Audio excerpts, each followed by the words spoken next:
Culture and the creative industries play a vital role in how societies perceive and reflect upon themselves. As pioneers and visionaries, critics and commentators, artists and creative media are like benchmarks for freedom of expression. How do they experience disruption and translate its potential for positive change? This is GMF Arts Dialogue, connecting creative sector personalities across the globe. And in this episode, we'll look at the role of writers and publishers in a world that is paradoxically both increasingly divided and increasingly connected. And these are my guests. Zukiswa Wanner is a South African writer, editor, publisher and curator of crazy art ideas, according to her Instagram, currently based in Johannesburg. The author of 5 novels and countless essays, articles and stories, she was the first African woman to receive Germany's prestigious Goethe medal in 2020, and that same year founded the virtual literary festival Afro-Lit Sans Frontières, one of her many projects. So welcome to Zukiswa. And Helga Frese-Resch is head of international literature at the Cologne-based publisher Kiepenheuer und Witsch, also known more commonly as Kiwi. She's the editor of big-name authors like Julian Barnes, Zadie Smith, Virginie Despentes, Frank Schätzing, and many, many more. And she's eager to close some gaps in their portfolio, their extensive portfolio. A warm welcome to you, Helga, and welcome to both of you. Thanks very much for joining me today. Thank you. Thank you. Now, I'm wondering if we can just start with a statement on the health of the publishing industry and literature in general in the wake of digitalization on the one hand, but also, of course, of the pandemic. Zukiswa, has digital been a good thing for books and for reading from an author's point of view? In my part of the world, it certainly has been absolutely amazing because for the first time, I think, the world could kind of stand still and they could then be introduced to new readers and new books and new writers and writers that they should have known but didn't know because maybe they don't attend literary festivals, but because now the way they were engaging with writers were perhaps on platforms like Afro-Lit Sans Frontières online. All they needed to do is have a bit of data. Now, that's good news on your front there in Africa. Helga, 5 or 6 years ago, people were predicting that digital books would actually overtake print, which was a scary thing for the publishing industry, but that hasn't really been the case. Can you tell us how things are looking?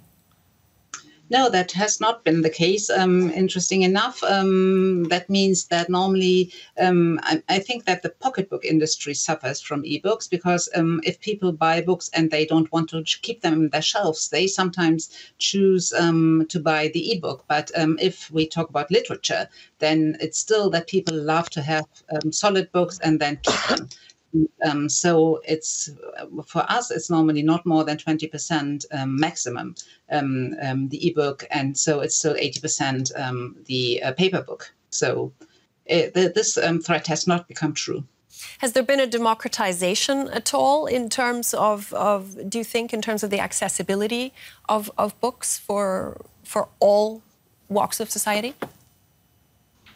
I think for handicapped people, the ebook and all the new technical innovations have really proved to be very, very helpful. So in former times, people had to learn Braille and all these with different. So the technical development has really, I think, is a very good thing, especially for disabled people. Exactly. Now, digital technology, Zukiswa, back over to you. It was really a blessing, certainly when COVID hit, allowing you to create the virtual literary festival Afro-Lit Sans Frontières, literally in just a matter of days. Can you sort of just briefly recap that for us and tell us how it's evolved over the course of the pandemic? Well, I think I was chatting to one of my writer friends and figuring that we're no longer going to be able to see each other at literary festivals. And I think because writing is such a solo art, a lot of writers appreciate meeting other writers and engaging and finding out what it is we have in common and industry things that we generally might not know about when we are in our little box while we're writing. And so, I thought, well, how about a virtual literary festival? And I was I have quite a great network of writer friends, so I send them messages on WhatsApp, and you know, and 15 writers. The first 15 writers who agree are the ones that I'll have in the festival, and that was maybe like I did that on a Friday morning. By Friday evening, I had the 15 writers that I wanted, and 16 including myself. So, and then on Saturday, I didn't even have an Instagram account at that point. So on Saturday, I set up the Instagram account for Afro-Lit Sans Frontiers. And, we did the first season, and we wanted to touch on things that people assume African writers don't write about, but they do. Yeah, so... Testament right there to your absolutely fantastic networking skills. Now, Helga, I want to come back over to you because you've been working for Kiwi ever since you were a student in university back in Munich and in Cologne. And as a publisher, you really very much have this mediator role between sort of literature and the artist, but literature and society in general. So I'm just wondering if there have been any changes to that role over the years for you, and what are the biggest challenges that you face today in publishing? This is quite a complicated question, or let's say complex. I think the relationship between the author and me has not really changed, because the work is really more or less the same. We work together with the authors, with the text and so on. So, of course, the technical means have changed. We don't talk on the telephone that much, but really Zoom or exchange emails or WhatsApps or whatever. So, but the core work has not really changed. I think the work between the audience and the readers and the publishing house, of course, has changed a lot. If we talk about, for example, our online department, that has not. When I was a student, of course, there was no online department because there was not even an ebook then. This, of course, has changed a lot, and we work very closely together with book bloggers, for example, or the press really keeps a very tight contact with journalists, and so this really has changed a lot. And of course, newsletters, the homepage that you send, and of course these online events, also online festivals, although I still prefer to go to a reading and then really meet face to face, and rather than sitting in front of a screen, I have to admit. But of course, if I have to choose between nothing and the screen, then I would prefer the screen. So definitely a lot of movement and new channels for external communication. But you've also said that there's a need for more exchange, just in terms of sort of publishing houses here in Germany and getting access to authors outside, or perhaps outside of your or that are off your radar.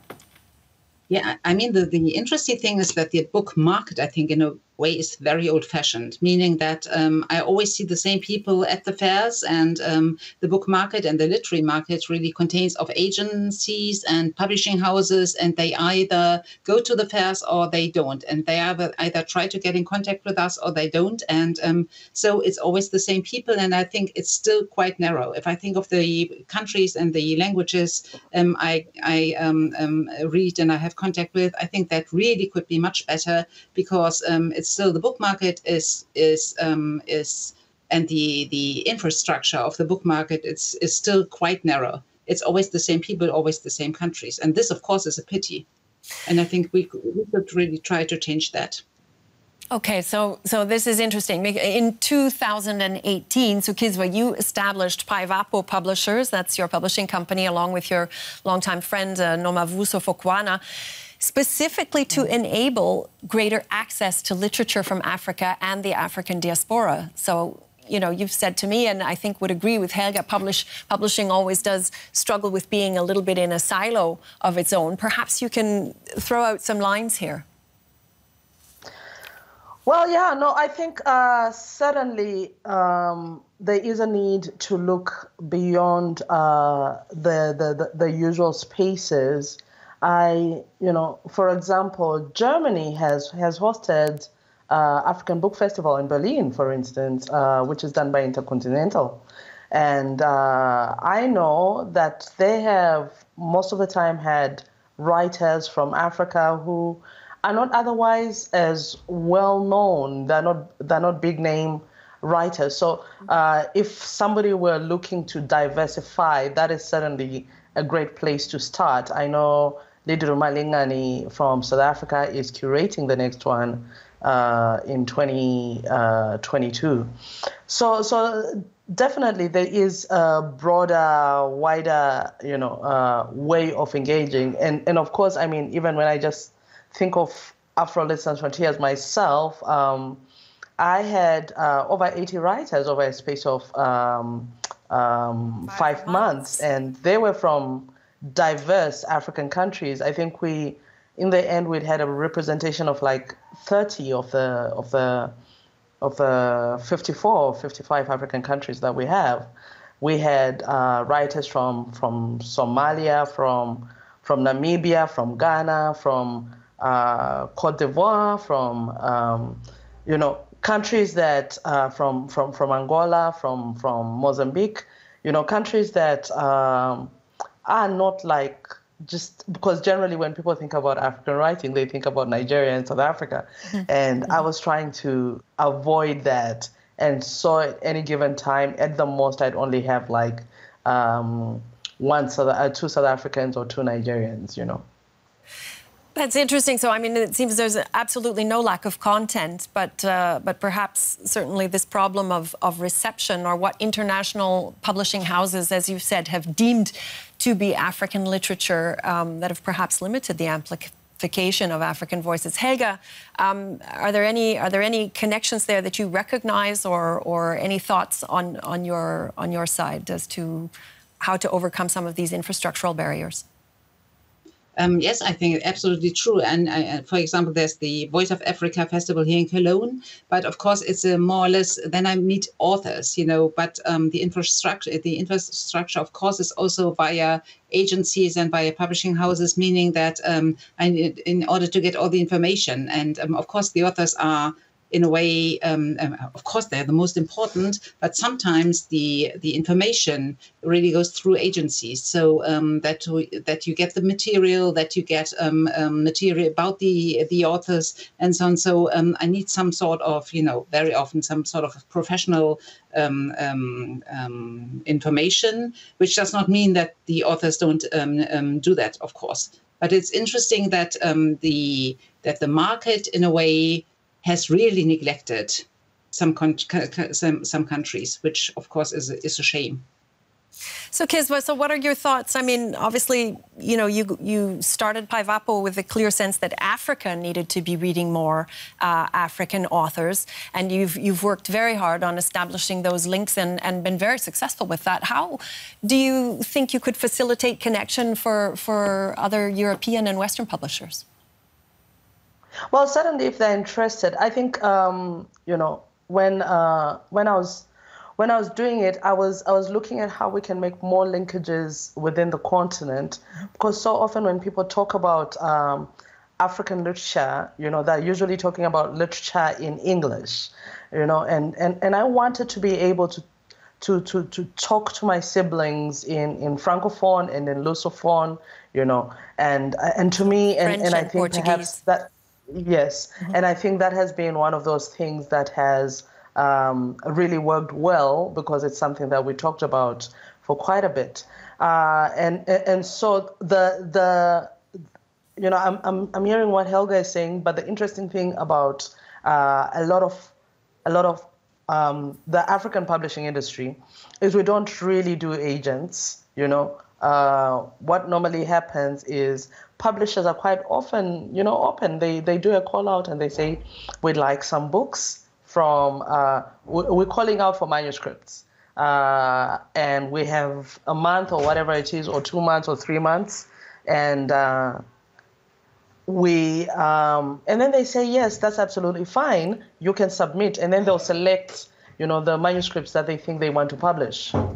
And so, for that writer, I know for certain that Lola Shoneyin, Secret Lives of Babasegi's Wives had been published already, and there are quite a lot of writers who had been published already before they even got an agent. So, when I think about Remy Ngamije from Namibia, he got published by a South African independent publisher, And then through him being shortlisted for the Cane, and I think Afrolit and a whole lot of other places, suddenly a big American publisher was like, we want this. And I don't think at that point he even had an agent. So I think sometimes it might not necessarily be my agent. Sharon from Folio Lit is not going to come and say, oh, by the way, Zukiswa is whatever. Sometimes it's publishers saying, oh, okay, this sounds interesting. Can you send something from this writer? Suddenly, as a publisher, that's what I would like to do. That's what I'm trying to do with writers. If I see something interesting, I'm like, okay, I want to see what you got.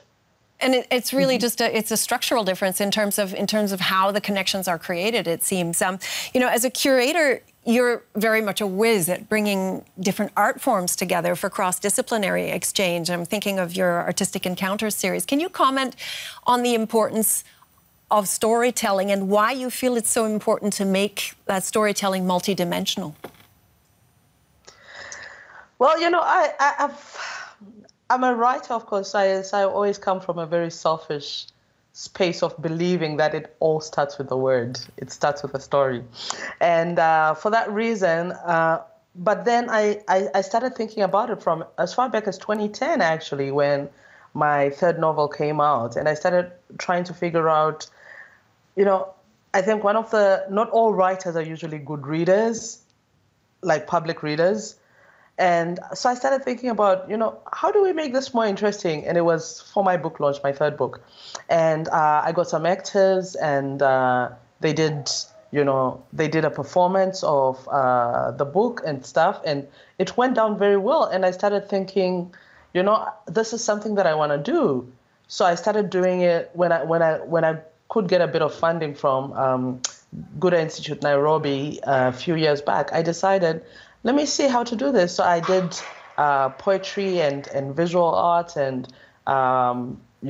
word and dance, you know, but there always had to be a published book, whether it was poetry or prose, because it was so important for me for people to buy books, you know. So, yeah, so we had, a mbira player and a poet. We had an actress, and so it was different art forms, dance and word and, you know, and prose. So yeah, I'm always keen to see the kind of energies that we can bring to each other. But I also really think that writers are immensely enriched when they come and work with other art forms. And I also think other art forms are immensely enriched when they work with writers, when they work with writing as an art form, when they work with so absolutely. Helga, I'm wondering if you have any thoughts on that. I mean, you've mentioned that from the point of view of the German market, the medium book hasn't really changed in centuries, but the debates have definitely changed. So do you see any potential there to engage with other art forms in terms of making new connections? Yes, well, I mean, if we talk of networking, it's always very good because the arts, in a way, belong together. And writing and theater, for example, are very close, of course. And I think when it comes to how to present a book, that then the other art forms absolutely play a role, but maybe not when you publish a book. It's really about the text and not the other art forms, I would say. But of course, we have some actresses and actors who write books, for example, and playwrights who write then novels. So there's an interconnection, but I would say the main thing is really how we present books, and then the other art forms come into play. Just to get back, though, to this idea of the debates having changed, I'm just wondering if you could give me your thoughts on how literature's role in this increasingly divided world that I talked about in the introduction. In terms of advancing societal debates, for instance, like Europe's response to its colonial past or the post-colonial debates on the African continent, where do you see? How do you see the role of literature in sort of acting as a steward for some of those debates? You're asking me? Yes. Yes, okay. I think we're just beginning, to be honest. I think we're really just beginning also to see the colonial past, for example, of Germany. And of course, novels help, because novels can, if you just hear the plain history, then maybe it's not really about what how people felt, but a novel can really go deep into the feelings and create a really different attitude towards the whole thing. So I think it's absolutely crucial to have novels about the past, and also about the different debates about different social problems, because I think that the novel has a different view on things, and it's much more personal. And fiction, of course, can also help, very much help to understand the problems which lie deeper. It's interesting. Yes, go ahead.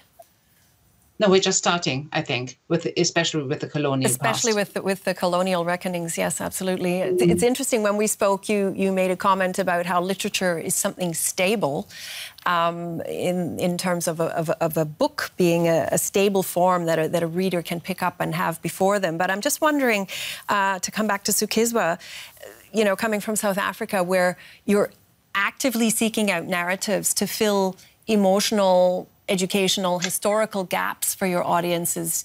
Do you agree with that idea of literature being stable? Well, I do think literature being stable is probably dependent on where you are. Certainly, where I am, it's something that we're constantly engaging with and trying to, you know, shake up rather than keep stable. Yeah. And part of the reason is for so long, the publishing industry has had an idea of what constitutes literature, but it has had the same type of people. You know, in fact, part of the reason why I went into publishing myself was because I thought, you know, there's so many stories that I would like to read that I'm not reading, you know, beyond the ones obviously that I'm writing, but so there's so many stories that I think we have as a continent, but also as a country, as South Africa in particular. And so I really wanted you know, I felt that we needed to shake things up and engage with things in a different way. And the shaking has just begun. It has indeed. I absolutely Helga. Sorry, I absolutely agree. When I was talking about what's stable, I thought the medium book is very stable, meaning that it hasn't changed for some 100 years. It's just paper and printed. So that was what's stable about, but not the literature. I think there's a lot of change there. So I was just talking about the medium. Yeah, sorry if I made that sound different. At the end of the day, obviously, people are longing for good stories. Well, certainly in South Africa, you know, we've had things that have changed so drastically politically and in different ways. So stable literature and stability are not, in fact, what I would think about. In fact, we need to shake things up, and we have been shaking things up. And certainly that's why I also went into publishing with Pineapple, because I wanted to get the type of literature that I had hoped to be getting, that I hoped to read beyond what I'd just written. And I think we're doing that.